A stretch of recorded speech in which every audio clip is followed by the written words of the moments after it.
Welcome to Newquay, Cornwall, and we're going to be looking at the Beresford Hotel, which I filmed in September of 2022. Now, the Beresford Hotel, I know it gives Fawlty Towers vibes, but I can assure you this is anything but a Fawlty Towers experience based on the overnight stay that I had during this autumn at the end of the summer season. So, for two people, this cost me £95, which also included a breakfast.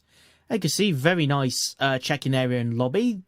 The bar was just round the corner, and there's part of the restaurant area where they serve breakfast and the dinners, if you choose to have dinner as an extra. It's fairly central to the main town stroke city centre in Newquay.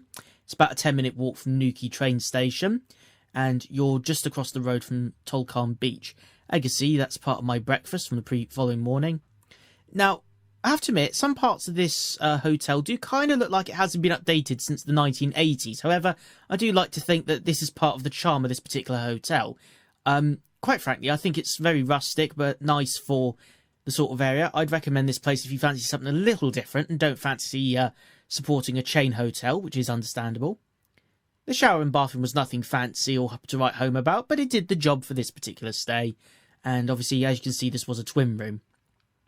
Pretty neutral design, so this could predominantly keep plenty of different people happy if they were staying here. There was this little desk in the middle, or book in the middle, with a lamp on it. TV was provided with your basic channels in the UK, as well as teas, coffees and sugars, something that is almost essential in most hotels in the UK. There wasn't anything really wrong with the hotel, so at least, you know, it was good for the one night we were here. I would have probably been quite happy to spend 2 nights here if I was here on a weekend stay or a longer stay. The wardrobe had plenty of storage for different bits and bobs if you wanted to keep stuff a bit more tidier. The view, well, I'll let you decide whether that's any good or bad yourself. Obviously, I was facing inland rather than towards the sea, but hey, I'm all good for a town view or a city view. Overall, I think I paid very good value. The only downside is the lack of car parking for this hotel. The elevator itself, very retro, and it smelled quite musty. I tell you what, I've been in plenty of elevators. This is the first time I've had to push a door open on an elevator. As you can see in a second, we come down, the thing cranks open, as an old-fashioned elevator would do. I'm pretty certain this is a good 20 years old. And then you've got to push the door. Oh, well, at least they got an elevator for you to use if you don't want to traipse up and down the stairs. Like I said, the lack of car parking on site could be a bit of a deal breaker for some people, but there is a car park about a 10-15 minute walk away.